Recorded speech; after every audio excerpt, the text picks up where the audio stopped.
Hello and welcome to another wonderful episode of Tan Pants. We each researched a completely random topic and we're bringing it to you today. Forever. No, not forever, hopefully. Hopefully you just kind of listen and move on with your life and have fun. We have a very special guest here today. Hello.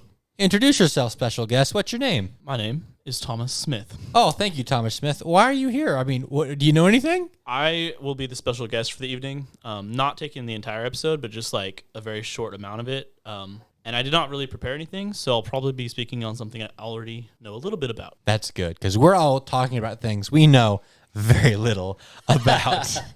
Great. So, who would like to approach the banquet first with their knowledge pie? I'll try. This is more an interactive thing that we're going for. So here. anyways, my topic is... All right. I put together a bunch of would you rather questions. Ooh, I found some online. I guess I'll just start with the first one, eh? that sounds like a good idea. Yeah. That sounds like a great idea. That sounds like it's order. Wow, that sounds like you wouldn't even need to say that. Okay. Would you rather find a rat in your kitchen or a roach in your bed? Rat every time. Yeah, Every definitely a time. rat. Rat? That's not even an option. Rat. Listen, But if you find a rat in your kitchen, now you know you have rats in your kitchen. There's not just one. well, at least I don't have roaches in my bed. Yeah, I think the important note there is the location, not so much. the Listen, rodent or insect. if I go into the kitchen and there's a rat, I can still live in that house. I can try to take care of the rat situation. If I go to sleep and there is a roach in my bed, I wake up with a roach, I'm leaving that house. I'm burning it to the ground. Okay. Continuing. Okay. That's an interesting idea. Would you rather never eat watermelon ever again or be forced to eat watermelon with every meal? Yeah, and you have an interesting verb, forced. Who is enforcing the watermelon rule? The KFC guy. Oh, so he's at every meal. Every meal. So hang on. So are we only talking about main meals, not snacks? Main meals. So Snacks breakfast, are lunch, and off dinner. Limit. Yeah. So- You can have whatever you want with a snack. Okay. Wait, what if I skip a meal? Then you skip watermelon. I'd be like the KFC guy, hunt you down. He's like, get back here. You didn't have lunch today. He says, you need your watermelon. Okay. Okay, what would you rather? Okay, I don't like people forcing me to do anything. I'll have no watermelon. I'll take no watermelon. What was the question? Josh doesn't know what the question was. All right, moving on. Thomas, what I would go with the watermelon as long as it could just be one bite per meal, because I really like watermelon, but not like Okay, ton of yeah. That's So as long as it's not like a lot of A watermelon, full melon. yeah, Yeah. then I would definitely go for it every meal. That makes sense. I okay. didn't think about it. You could Okay. just have like a taste of it or something, and then you'd be fine. I guess that's true. Yeah. Those were the two I found on the internet, and I was searching for more, but all the other ones were dumb. So I decided to make up all my own. Okay. So these are all my own would you rathers. This is gonna be good. Would you rather fight Batman or fight Gollum? Well, if Now this is to the death. okay, to the death. If I fight Batman to the death, I think I would die well. Okay. If I fight Gollum to the death, it's going to be a horrifying experience for everyone nearby. Yeah. 'Cause that guy's good. He can be biting. He's going to be gouging. Yeah. Batman's probably just Batman's snipe not me. going to be biting and gouging. No, he'd do a Yeah, but and it'd be over. But I mean, Batman, he'll probably like break your arms and legs before he kills you, though. So you'd probably be in a lot of pain. Right. Okay, possible broken limbs or guaranteed chunks of your body being bitten off. Now, listen, this is a fight. You can also win. Oh, okay, so I'm So- not losing. Okay. This isn't a lose-lose. Okay. This is would you rather fight. Well, So who do you think you could actually beat? no one has ever beaten Batman. I mean, people have, beat him for a moment, and then he comes back and destroys them later. But then, has anyone really beaten Gollum? A lot of people have beaten Gollum, but Gollum would be a very disturbing experience. When you think about it, Gollum is in a constant state of defeat. So he has he has no morals going into this fight. He will do whatever it takes to win. Wait, but isn't Gollum a hobbit? Gollum Yes. is a corrupted hobbit. He is. Yeah, so like you could beat him. You probably could. Yeah. Tiny dude. Still, it'd be a very frightening experience. I think it'd be more frightening than fighting Batman. So choose. Oh, jeez. Gollum. I think I choose Batman. Yeah, I would choose Batman as well. 'Cause I It's a think much, Batman- it would be a much cleaner death and guess. cooler death. Yeah. Yeah, even though I know I wouldn't win. Well, I mean, I have also the chance of Batman respecting me. That's true. Gollum's not going to respect me. Oh yeah, that's true. I was thinking like this is a battle. Like Batman's purposely trying to battle you. Okay, Oh, so yeah. Batman is prepared beforehand. Yeah. So he didn't have to prepare as much as he did for Superman, but he did prepare a little bit. Like anybody Yeah. knows what that. Like maybe that reference maybe he did some push-ups and then he's like, "Okay, get ready to go." Okay. Next one. Would you rather eat 100 Snickers or jump off of a Walmart onto a mattress? Walmart mattress. Duh. Well, if I ate 100 Snickers, I probably would die. You'd feel bad. I to would say the feel least. very bad. I mean, I Okay, might. so saying is jump off a Walmart Yep. Onto a mattress. or do what I do every day.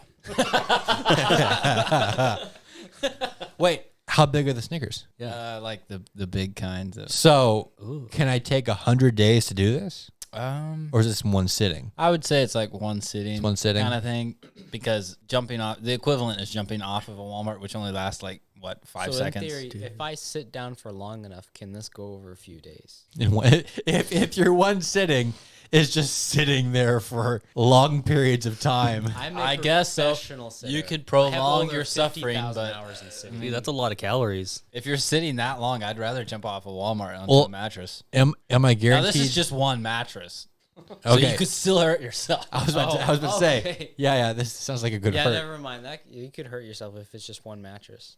I think I would do the Snickers because I could regurgitate afterwards. I Like- guess. Is it a Tempur-Pedic mattress? No. Arguably, the Snickers could be harmful as well, but I would definitely go with the Snickers over jumping off a building. Well, I think the Snickers both would be harmful. Yeah. But Snickers would be not as harmful and easier to fix later. That is 21,500 calories. That's That's like fine. 10 days worth of calories. Well, do that and then just don't eat. You're good for 10 days. Yeah. Oh no. All right. Okay, moving on. Would you rather live every day at a desk next to Mark Zuckerberg, or Ew. every time you walk into a room, every device in the room starts playing random episodes of Tom and Jerry for the rest of your life? Oh, I'd go with Zuckerberg. That'd be way. So my options are living at a desk. Yep. So that's my house is my desk. No, I just meant like a job. Okay. So, but my job is not working for Zuckerberg. It's working next to him. My job is just being in his proximity every day. Yeah, right next to him. So I run the daily Zuckerberg blog. There you go. You could make it interesting, I guess. Yeah. But then the other one, the Tom and Jerry, every time you look at a device, no matter if it's on, off, it'll just start playing random episodes of Tom and Jerry. You never get to use a device again, Okay. except Well, for watching Tom and Jerry. So that would last until I die. Yes. But the Zuckerberg would only last until Zuckerberg dies. So if there's no Tonight. Zuckerberg to sit next to, or you get fired. or I get fired from my Zuckerberg watching job, I think I choose Zuckerberg watching because I'm not working for Zuckerberg. Okay. I always must be working next to him. I would do Zuckerberg and then befriend him and then get him to invest money. Okay. Into your Zuckerberg watching job. Yeah, but Zuckerberg, he'll just ignore you the whole time. That- You that wasn't "Hey, part of the deal." Hey, Mark. He'll just be like, Nah, I would show him like funny photos. Be like, Okay. hey, check this out. Befriend him. Hey, Bump Zuck. some memes. Befriend him. yeah. Okay, so you choose Mark. I choose Mark. Yeah. All right. Next one. Would you rather? Is this next one in order? The last ones. No, this is the next one after the last one that we did. Oh, okay, good. Yep. Would you rather have incurable stinky armpits or incurable stinky feet? Feet. Feet. Feet. Feet. Really? You could put the feet in plastic bags and then walk around normal, Listen. but you can't do nothing about those Listen. armpits. I can chop off my feet. I can't chop off my armpits. I can get cool prosthetic feet, man. And the armpits are true. way closer to everyone else's nose. That's so the Yeah. feet, the feet would be much better. But then you could never go anywhere and uncover your feet. Oh, you So- could. I could live with that. You could. It would just be really smelly. Yeah. I guess, yeah. That isn't bad at all. Yeah. Try harder next time, Max. Alrighty then. Would you rather have fingers as long as legs or legs as long as fingers? So, become horribly disfigured one way or the other. I do legs as long as fingers. Hang on.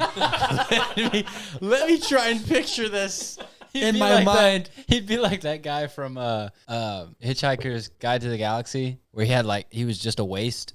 Basically. yeah. He had those little finger legs. Listen. That we're just replacing 2 legs. He's not gonna have a bunch of finger legs. He's gonna have 2 tiny finger legs, but they're complete legs. They are fully functional legs. They're just the size of fingers. I would go with the finger legs. I'd go finger legs as well. Finger legs 'Cause- seems like the one to go with. Listen, no one's gonna hire little stubby feet. Okay. Yeah. But if you had Every single haunted house in America, every government agency in America is gonna hire finger legs.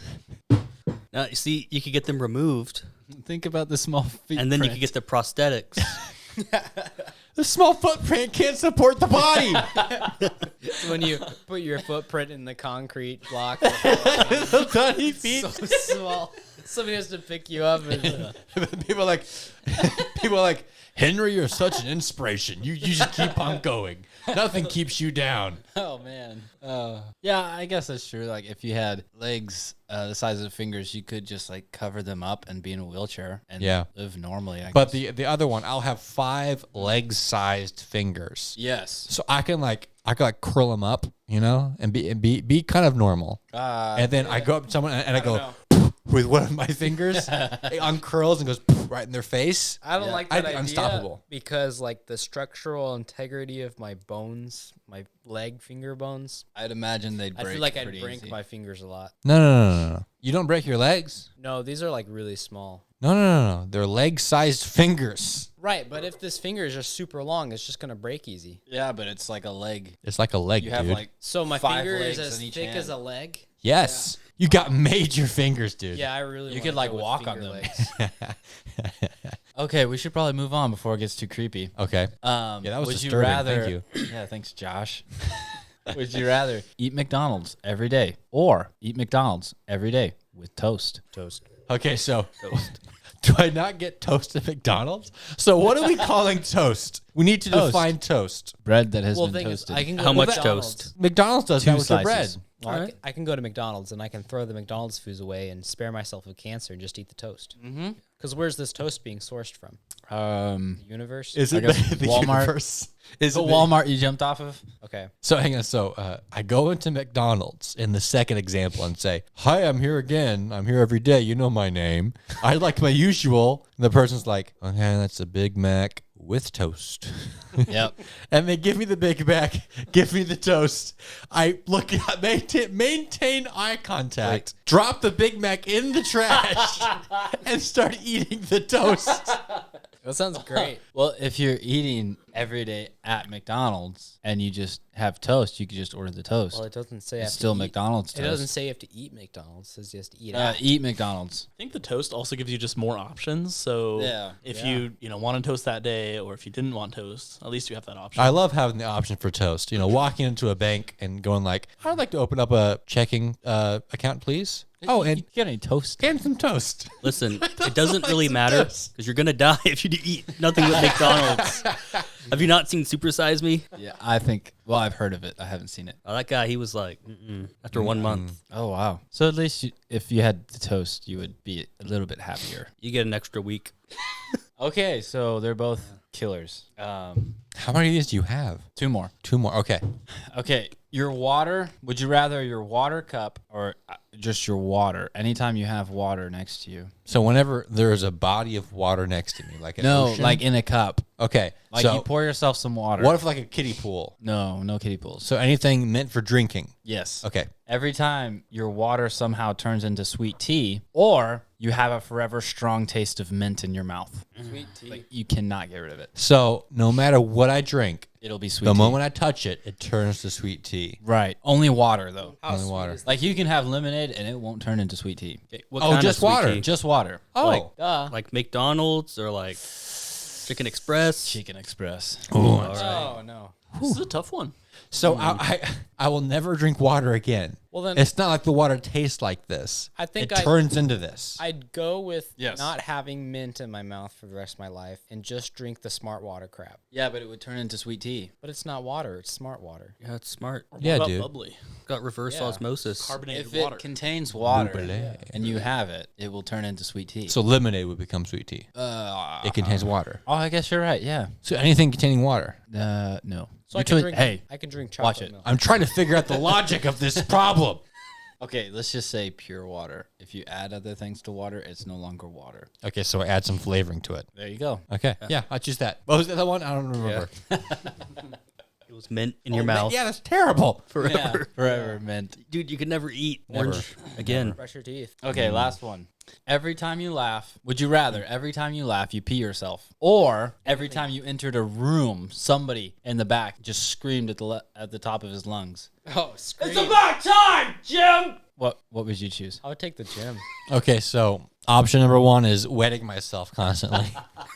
Option number 2 is having just someone yell, Every time you entered a room. but yelling at Jim, not at me. Well, yeah, but they always think your name's Jim Okay. for some reason. I don't know. But like it's about time, so it just makes you feel like you're always late. What if I'm living all alone and then I walk into my house at night? You will I hear walk it. into You will my hear house. So an empty house will scream at me. That's the most terrifying. Every room? Every time you enter a room, yeah. You'd get used to it. I don't know, man. would get used to that? Oh, that's a tough one. You wake up in the middle of the night. I walk around a lot, like in my house, back and forth. And I'm thinking about stuff. Yeah. Thinking about Jim. Yeah. About time, Jim. Okay, I guess I just won't laugh. You could, there's that option, or you could just wear diapers. I'll go. Wouldn't be too bad. I'll go. Well, I'm going to that comedy place tonight. I better bring a diaper. comedy place. While you Hey, just man. Swish, swish around. The adult diaper industry is booming right now. It's great. People love them diapers. You could contribute. I mean, people hate actually using a real bathroom. Ages 20 to 30. So you would choose laughing. I choose laughing. Okay. Yeah, I probably would too, because that's kind of weird. Every room. I mean, that's terrifying. Yeah. Josh, what do you choose? I'd choose the room. You okay? Yeah. You'll get used to it. Yeah. That's weird. Can other people hear it? I'm gonna say no.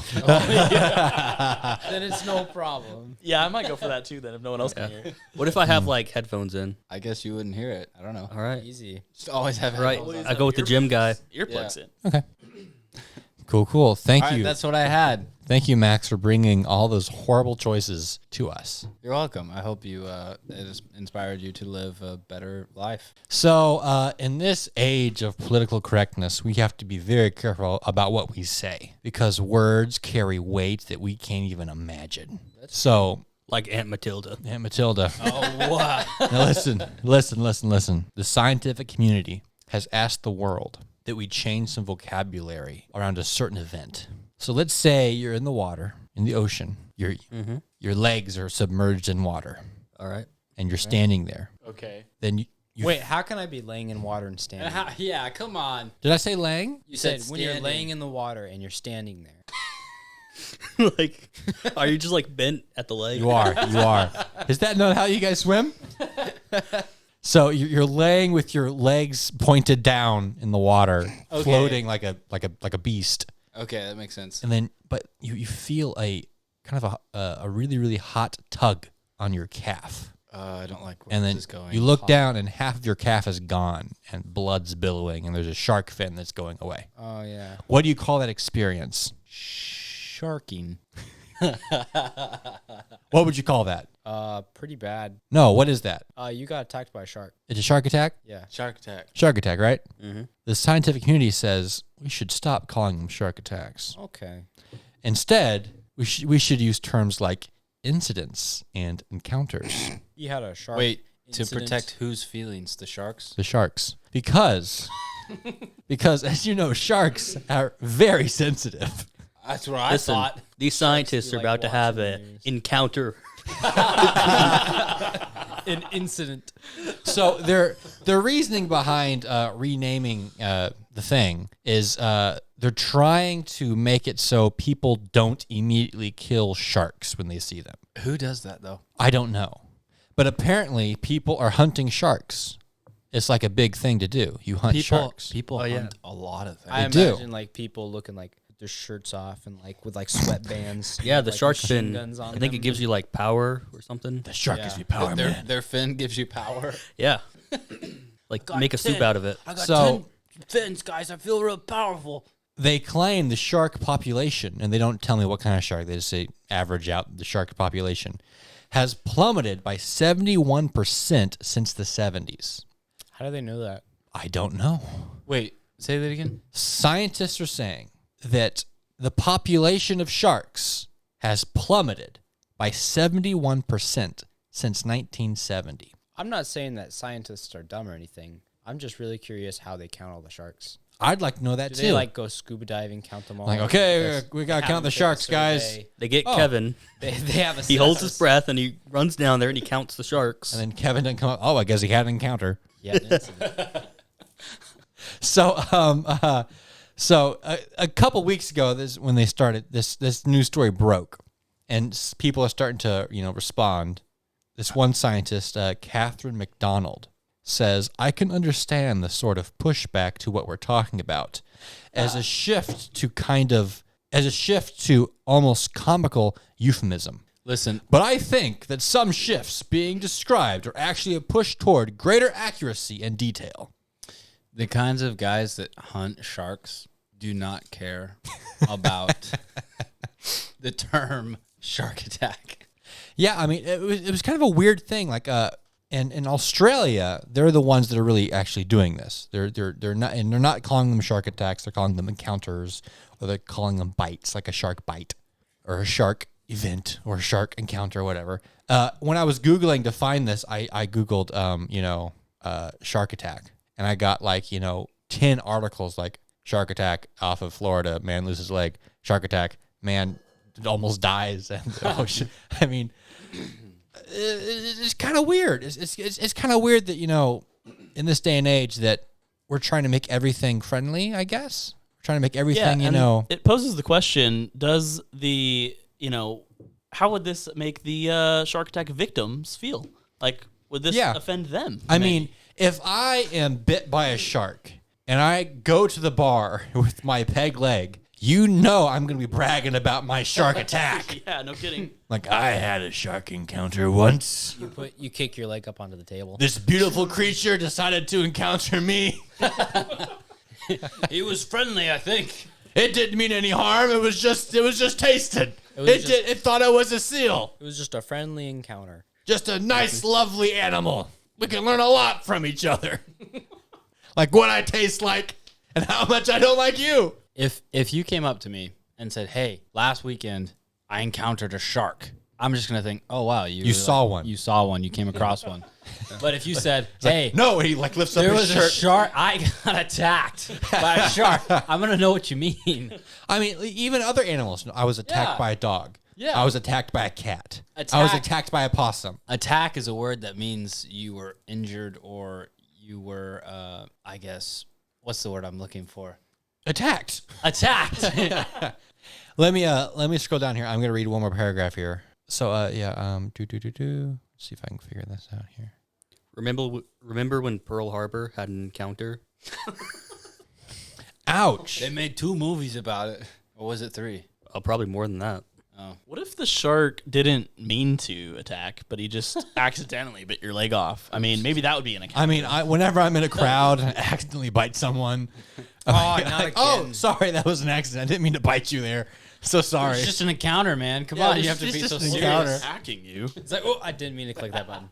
He said, I wasn't attacking you. I was just encountering. Okay. In Australia, the Queensland government offers guidance to minimize your risk of a negative encounter with a shark.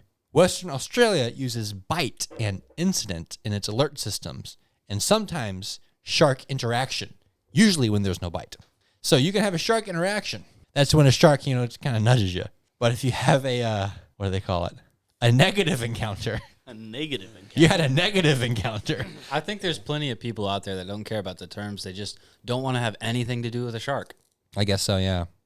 There is a real disconnect between the human imagination of shark attacks and the reality of them, says Toby Daly-Ingle, What do you know, the Toby? director Shut of up, Toby. Well, he's the director of the Florida Tech Shark Conservation Lab. Toby, just go. Then he says, a lot of what's called a shark attack in society is actually provoked by humans. It was your fault, idiot. Oh, What are you doing in the water next to a shark? Yeah, you were just surfing. Come on. It's your fault. man. Don't blame the shark. well, I'm sorry. Whose leg is missing? Like, hey, don't be offensive. Sharks don't have legs. So, listener, if you think that shark, encounters should be called encounters or attacks or whatever, just walk away knowing that hopefully you can walk away. You could be the soul surfer. Yep. That was no leg, though. That was her arm, right? It was her arm, yeah. Yeah. She could walk away. She could still walk. She couldn't play guitar. It's like, come on, quit being such a baby. You can still walk. No, that was such a sad movie. Joke. That was such a sad. That's a real person. What if she listens to our podcast? She's like, Then she would laugh because It's like a really, really dark joke. He's like, she lost her arm. She walked away. so bad. That's so bad. Oh man. Do you guys want to take a quick improv break? Yeah. Okay. Okay, so this is Thomas. I'm not sure if you heard this yet. This is what we call Improv Pantry, where everyone is in a little skit together and we accomplish a goal. So Right. it usually lasts about 5 minutes, pretty short. Tan Pants presents Improv Pantry. Today we have a courtroom dilemma. Martin, the judge, looks down at the people in front of him with a scowl. Bow, peasants. Lennon, the lawyer, hovers over his witness with protection. I will protect you like a baby chicken under his mama's wings. And Jeb, who's in here for jaywalking, doesn't care either way. Objection. The judge Overruled. You're not supposed to say that. You just don't say anything, please. the judge lays out the law. You're overruled. And you're ugly. And for jaywalking, I don't know. What do you think? 20 years? Wow.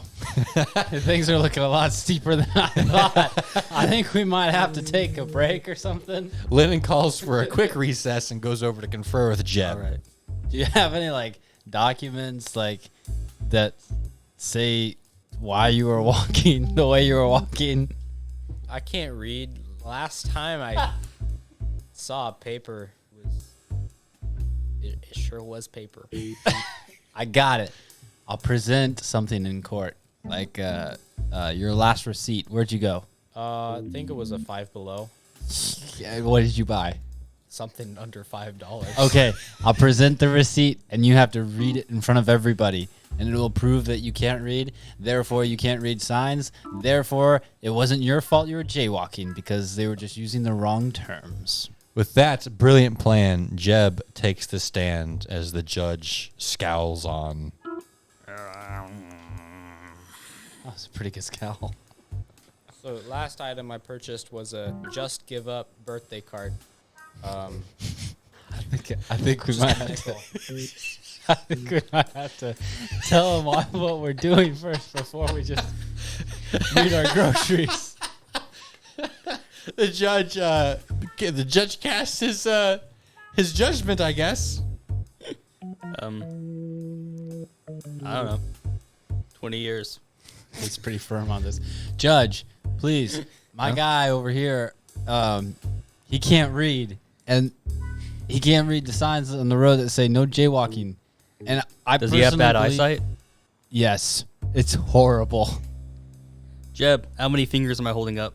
Jeb squints comically. Hands. And you can see he's quite dumb too. So I think these terms, jaywalking's a little bit too harsh on our society. I think we should call them street encounters. Very well. We will change it to street encounters. And he slams his gavel, and everyone applauds. All right. Does that mean he's free to go? Oh, no. Nah, death penalty. Well, This has been another episode of Improv Pantry. wow. Wow, man, that was quite the tale there. So, Joshua, I'm hoping other than getting the death penalty, you have some fun things to talk about. I do. So, hold on. Let me look up this guy first. Okay, he's got to look up a guy. Should take less than an edit. What kind of guy? Okay. Colin Morikawa. Colin Morikawa. He's American. He's professional, and he's a golfer. He plays on the PGA Tour. That's pretty great there, Josh. So, Colin Morikawa confirms farting noises caused him to back off his final tee shot at the Open. I was just Wait. When did this happen? What's the date, Joshua? This is a website that doesn't say right on front, Okay. and it's beriddled with ads. So Colin Morikawa approaches the green. Is this the green? By winning the Open on Sunday. Did he win the Open? Let me look at it. His final tee shot at the Open. So the Open's a location. Okay. Yeah. The Open is the opening game. Yeah. and he was distracted. You may recall seeing a giggling Morikawa holding a 2-headshot lead step away from the tee shot on the 18th tee of Royal Street. I don't recall. I mean, NBC broadcast thought it might have been a whoopee cushion, but Wikipedia quite perfectly defines as a practical joke device involving flatulence humor. The purest form of humor. what is a whoopee how cushion? Wikipedia just words things. What is a whoopee cushion? Tell me again what the whoopee cushion is. They said, It's a practical joke device involving flatulence humor. Flatulence humor. Yes, it's my favorite kind. he goes, hey guys, he's calling. He's about to tee off. Is he guys? Yeah. He's the best. This may seem How we like gonna a- mess him up? They weren't far off, but it turns out this prank was a bit more technologically advanced.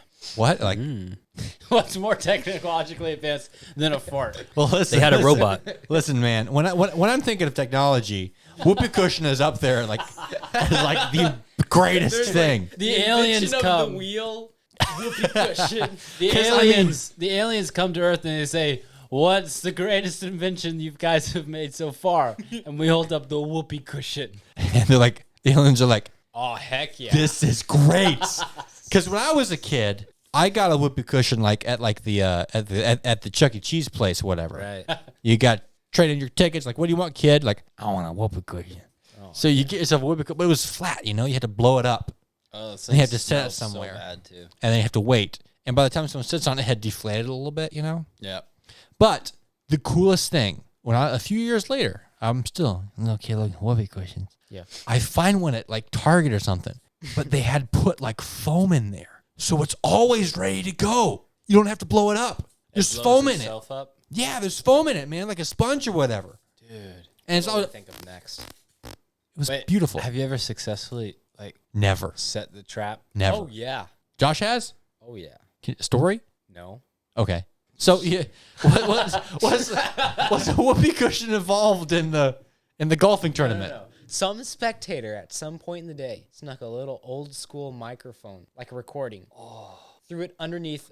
So I guess it's like a recorder, like it can play sound and record sound or something. Okay, A like recording, threw it underneath one of the marshals around there and started playing these fart noises right as I was about to swing. so they're Technologically advanced. they're going through great lengths to say that guy didn't fart. It was a recording device someone threw beneath him. Sure. He did not. He did not. Sure. Listen, that guy over there did not. Sure.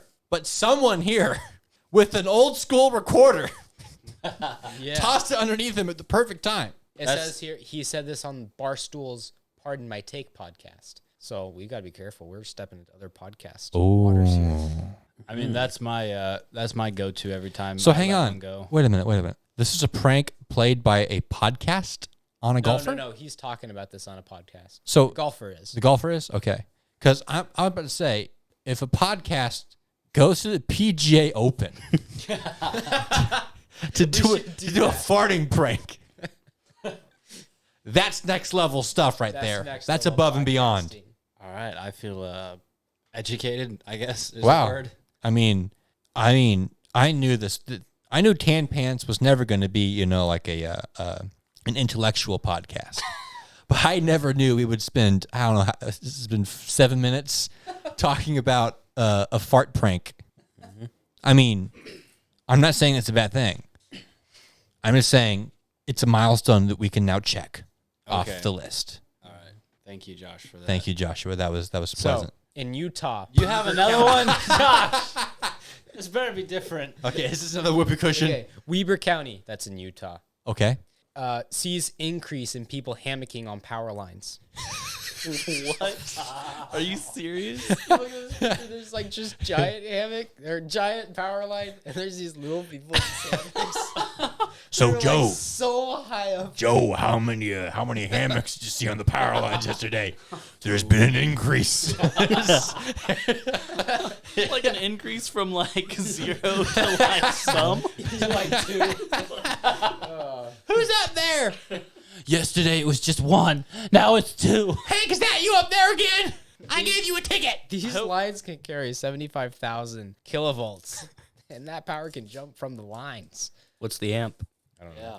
Now listen, as That's what long killed as you're you. not touching the ground, you'll be okay. You can hang from the power lines all day long, right? Sure. I'm looking at Thomas. Thomas, is that true? I don't know if that's true. We're not professionals. I think the article is insinuating that power can actually jump from the line, a bit, and could fry you, and that's a lot of power. I hope they're not using conductive ropes or anything. I got my copper lined blankets with my metal belt buckle, and I got my iPod and Netflix death streaming. I read somewhere on the internet that connecting a ground wire to your bed to the ground helps you sleep. Don't worry, I got the ground wire. We'll be okay. Stop. Come one, come all. Get your brand new power hammocks. These power hammocks will exercise parts of your body you didn't know you had. Right. 5 parrots separated at British Zoo after encouraging each other to curse profusely at the guests. Wait, these 5 parrots were encouraging each other, and therefore they got separated, Yeah. so they wouldn't They continue. started communicating Hey, profusely. Hey, Carlos. Carlos, say the word again. Say the word again, Carlos. What? I told you, birds. I will separate you. Carlos. Carlos. Cuss that guy out. Cuss him out, Carlos. Use those words we learned. Oh my goodness! I wonder if these parrots are still doing this after being separated. Did someone record this? I hope someone recorded Get this. a load of their names. Billy, Eric, Tyson, Jade, and Els were removed from view this week. The Associated Press reports they recently joined the Lincolnshire Wildlife Center, Colin. So, Yeah, if you go to the Lincolnshire Wildlife Colony, is that what you call it? I guess. Yeah. Listen real close. This is in. Well, it says it's British. In British, British people say a lot of bad words. I guess so. The parrots do. I know who taught Benny. the birds these words. And then who taught the birds to They root said- for the this other is in birds? quotes. Somebody's saying this. We are quite used to parrots swearing, but we have never had 5 at the same time. There was an increase of birds swearing. Do your birds swear all the time? Try separating them. Try my new bird separator. The birds will never cuss again. Oh no! It just looks like a turkey fryer. Every bird has constant access to VeggieTales. Solve every problem. Oh boy! Yeah. Wow, thank you, Joshua. I mean, if I had gone with pee your pants every time you laugh, I'd be in trouble over here. I'd be in trouble. You'd be a different shade. Oh man. Whew. Yeah. Whew, this is a good podcast.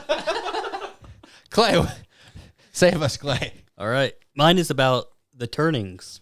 Have you heard about them? The Turnings? The Turnings. We're talking like a family name? No. talking about people changing into other things? No, events. The turning events. Touring event? The turnings. I don't It's know what about you mean. Generations by Strauss and Howie. Oh, I knew what that was. Oh, yeah. Strauss and Howie. Those Yeah. turning brothers. Those guys. Those guys. Whenever I think of turning. Yeah. It's a theorized pattern of historical generations, resolves around what they call turnings in generations. What we are in right now is the fourth turning. They describe it as a four-stage, each turning is a four-stage cycle of social or mood eras, which they call turnings. The turnings include the high, the awakening, the unraveling, and the crisis. So it's a square. So wait, which one are we in right now? The crisis. Guess. So a square can only turn 4 times. Yeah. And then It's It restarts. it's a new square. Brand new square. New Yep. side of the square. A cube, if you will. The first turning is a high, which occurs after a crisis. During the high, the institutions are strong and individualism is weak. So after World War II. Yeah. Society is confident about where it wants to go collectively, though those outside the majoritarian center often feel stifled by the conformity. The hippies. Yeah. Yeah. Those hippies. I'm seeing the pattern. Then there's the awakening. This is an era when institutions are attacked in the name of personal and spiritual autonomy. That's when the hippies started using drugs. Yeah. Just when society is reaching its high tide of public progress, people suddenly tire of social discipline and want to recapture a sense of self-awareness, spirituality, and personal authenticity. Young activists look back at the previous high as an era of cultural and spiritual poverty. they want more. They want more. Okay. So what causes the crisis to become a high again? Stuff. You got to bring back the 80s, I guess. Okay. They got to keep watching to find out. Oh. Let's see. The next one is the unraveling. The mood of this era, they say, is in many ways the opposite of a high. Institutions are weak and distrusted, while individualism is strong and flourishing. The authors say highs come after crises when society wants to coalesce and build and avoid the death and destruction of the previous crisis. Unravelings. My phone wants to update. Would you like to update your phone during a presentation? Yeah. Okay. Let's see here. Where was I? It comes after awakenings when society wants to atomize and enjoy. They say the most recent unraveling in the U.S. began in the 1980s, including the long boom and culture war. Then there's the crisis. This is an era of destruction, often involving war or revolution, in which institutional life is destroyed and rebuilt in response to a perceived threat to the nation's survival. After the crisis, civic authority revives, cultural expression redirects towards community, purpose, and people begin to locate themselves as members of a larger group. They say the previous one began with the Wall Street crash of 1929 and climaxed at the end of World War II. The GI generation came of age during this era. They say their confidence, optimism, and collective outlook epitomized the mood of that era. They also assert the millennial generation, which they describe as the hero archetype, shows similar traits to those born of the GI youth, which they describe as including rising civic engagement, improving behavior, and collective confidence. I'm not too sure about the behavior part. Let's see. Interesting. I'm thinking this would work in a closed system. I think we need a new one now because of the internet. Oh yeah, the internet is just crazy. I think It kind of threw everybody for a loop. Like, because everyone in the world can now hear everyone in the world, a lot of these rules, I think, are broken now or changing in slight ways. Oh yeah. Because, I mean, now, if I wanted to talk to 1 million people, I would need to be worth listening to back in the day. Now, I can pay some money and get 1 million people hearing what I want to say pretty easily. And everyone can do this. well, 1 million people is quite a lot. That's not super easy to do, but I mean, it takes it's a little bit. It's way more possible now. Well, anybody can do it. Yeah. Yeah. Yeah. I would say though that since they were proposing that we're in the crisis stage. Is that Yeah. correct? So I would say that there's probably more than a couple people out there that would say there's some crisis on our hands. Yeah. And what is the very first stage of the turning? The high. The high. And I would say people want to return to that. And that's right after this. Yeah. But that takes some work. And I would think that there's probably quite a few people that would agree with that. So I don't know about the whole thing, but I think there's motivation out there to change. You know, different political leaders have run on change and improvement and transforming and those kinds of things because people realize there's a crisis.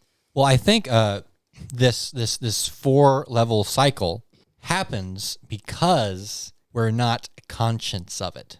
Conscious of it. Yeah, that's what they talk about. So like Like a generational consciousness. so this isn't like we're not intentionally going into crisis mode or intentionally going into high mode. This is something that society will naturally do. But will we naturally do it like we have before with the advent of this information age? Well, part of his thing is that people learn from experience. Mhm. And we haven't experienced World War II. We haven't experienced all these different things Right. because we're just too young. So you're saying the next high will only be after another World War II event.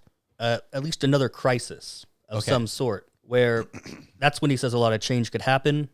Societal collapse, what do you call balkanization, the U.S. breaking apart, Yeah. or turn to authoritarian rule.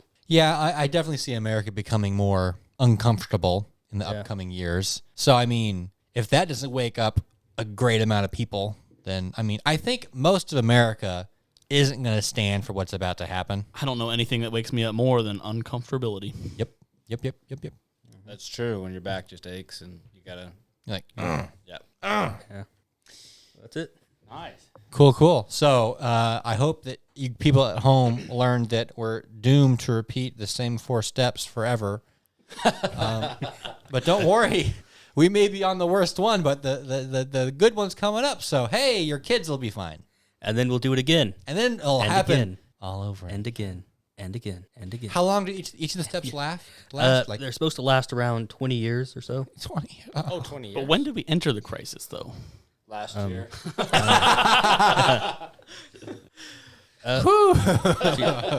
The guy says we'll probably have another decade to go. Oh, man. What does he know? Is his name Toby too? No. His name was, I don't know, what was it, Howie? I appreciate Max. I appreciate that you referenced the shark guy from the previous topic. You're welcome, Toby Toby. at the Shark Institute. It was made by William Strauss and Neil Howie. When was this written? I think it was 1997, 90s. Yeah. called The Fourth Turning. Interesting. If only he could see where we are now. If only He's still alive. He's probably. If only. Well, I know, but like when he wrote that, if he Right, could, yeah, if yeah. he could see, in the future. Nice. Right. Maybe he did. He did. Maybe. Well, speaking of information and the internet and a new generation, Good the segue. topic that I was thinking about bringing up tonight, with your guys' permission, by the way, I'm very honored to be here. I think this will be one of the greatest honors of my life is to attend this podcast. Yes, it will be. I would like to bring up a little thing called cryptocurrency. Ooh. And I know it's, highly debated. There's a lot of different thoughts out there about it. Some people It's weird. are super fearful and scared about what it'll be. Maybe being involved in the end times. Maybe, a few things down that rabbit hole as well. And then there's a lot of people that just have no idea. They have absolutely no idea. They've heard of maybe a Bitcoin, but they don't know. A Bitcoin? Is Anything that else? like a Chuck E. Cheese token or something? Something like that. So I thought I would share a little bit about that, and then also have your guys' interaction and ask any questions about it, and we can kind of go from there. Okay. But Well, I have first question. yeah, Where did the name Bitcoin come from? good question. Also, Clay, you're gonna have to help me out because I know you know a lot about this. But bits are used in computers. Also, Josh, right? Josh? Yeah. Computers use bits, and Bitcoin is found in a computer. So Surprisingly enough, if I take apart my computer, I can find some Bitcoins inside there. possibly. Is I thought Bitcoin about doing that. binary? That's what you mean, right? I don't know. No, not necessarily. I don't see. I'm not smart enough to 'Cause know. I know like they're made of hashes and stuff, but I Yeah. don't know what exactly that looks like. Josh, you need to get in Yeah, front of yeah, your yeah. mic. Exactly. Max, come on to the mic. Oh, sorry. It's a part of like they call it like a blockchain. Yeah, the blockchain. Everything has a reference to it all has a number. So when you own Bitcoin, you're basically buying A record of every a other record, Bitcoin. yes, of that coin. Right. So it's not just like printable like dollars. Right. Yeah, it's recorded on the blockchain, and basically this is all to say bits and bytes are computed through that on that blockchain, and then it's recorded, and you can buy and sell it. And so some people have compared it to gold. Okay. And so it's basically one example is like a digital gold. And so, we know with actual physical gold can be mined out of the earth. There's a limited supply of gold, and a certain amount is being mined every year and added to the supply, the total supply of gold in existence. And then we humans have put in the free market a price on that gold. So people have put a price on Bitcoin. And basically, Bitcoin has 21 million available Bitcoins ever. There's about 18 million in circulation, and so we have 3 million left, and those will be mined over the next roughly 20 years. So mining a Bitcoin, that just means a computer doing complicated math? Yes. So a human running the computer, doing complicated math, and verifying these transactions, and then getting paid in more Bitcoin to do so. Also, I think a few weeks ago, you guys talked a little bit about inflation. Mm-hmm. And so the U.S. dollar and the euro and the Australian dollar and those types of things are known as fiat currencies, which generally have inflation attached to them, which means that it goes down in value. So unlike gold, and unlike we know there's only this many Bitcoins left. Yes. With money, we have an infinite amount of it. Amount. And there's so much being printed, right? It's just, crazy amounts of messes with its value. US dollar, and that can mess with the value. And so Bitcoin, a lot of people think it can be compared to gold in the fact that it has limited supply. And so people have put value on this just crazy. It's been crazy percentages and volatility and goes up and down like crazy. And so I looked into Bitcoin 4 years ago, and it went all the way up to $20,000 and then crashed. And so I'm like, oh, okay, so Bitcoin's over, it's done, it's whatever. But little did I know, as I looked into it more, it actually, that's the planned, at least some people think it's the planned path of Bitcoin is to do that crazy parabolic run and then cool off and then do it again. And so this cycle is called a Bitcoin cycle, and it roughly happens every 4 years. A turning cycle. Right. 4 cycle. No, and a then 4-year cycle. Oddly enough, sharks attack Don't turns. Don't bring your sharks into this. Get those sharks out of here, man. And So- they encourage each other to Also curse. recognizing that Bitcoin started in 2009. It's been around for about 12 years. It's had 3 cycles so far where it did this parabolic move and then moved on. And so if you know, and if you can spot that, no one knows exactly where it's going to stop or when it's going to happen. But if you can spot that, then you can kind of, I know.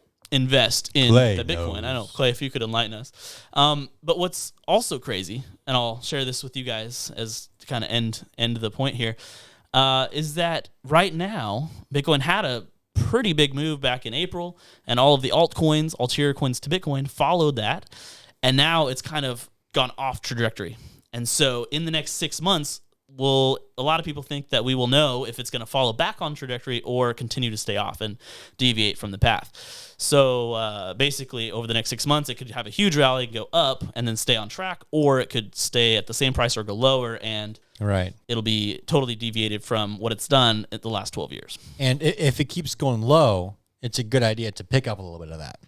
A lot of people think so. Right. Just in case it goes back up again. You got to say the thing. But see, none of this is financial advice, FYI. Just some of our own personal opinions. Yeah. So take it with a grain of salt, Bitcoin is going to 74,592 and 63 cents. If that happens, This is coming to you now from Tan Pants. hand pants. Keep that in mind. This is coming from Tan Pants. Anyway, that's a bit of fun information about Bitcoin and Nice. cryptocurrency and digital assets. But yeah, and some of the altcoins are even more volatile than Bitcoin. Right. Very, very risky. A lot of people say, just put in like 2 to 10% of your entire investment portfolio or something like that. And So mortgage your house. Just sell your house. Just mortgage it right now. And put it all in Doge. No, just kidding. Nice. That was interesting. I've heard Bitcoin compared to gold, but never put in that way. That was interesting. Yes. Yep. And then I don't think we have time at the moment to go into all of it. But there's other cryptos out there like Ethereum and Chainlink that are actually doing things, that are actually performing jobs and performing actions that really bring a value to the table. And so people are investing in that because of the value it produces. It's actually doing amazing things, just like the internet can do. Cool. Fantastic. Well, does anyone have any closing remarks? Dogecoin is going to take over the world, so you might as well jump on the Doge train. Josh, do we have Not any financial advice. Any Not questions from financial Twitter? advice. Any new Patreons or?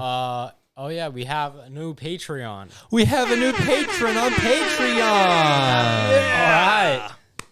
So to list our new Patreon, the Big Tine. Ooh, the big time.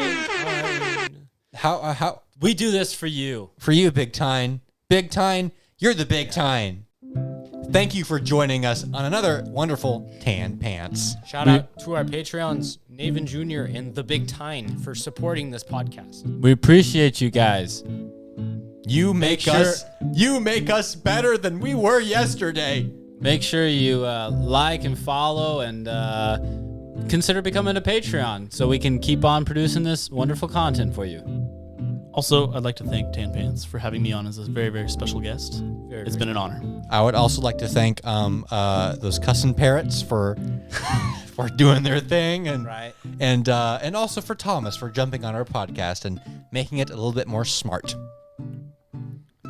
Yeah, don't forget to tell your cat, your dog, your frog, a log, under a tree. Tell the Pope. Tell him. Tell the Pope that Tell Tan him. Pants is a thing. And Tell don't forget to tell Barry, Eric, Tyson, Jaden, Els, the Cursing Parrots. Oh, tell those Oh, cursing. yeah. Tell them. If we can get them cursing parrots on this podcast, I don't think that's a good idea. oh boy. I don't know.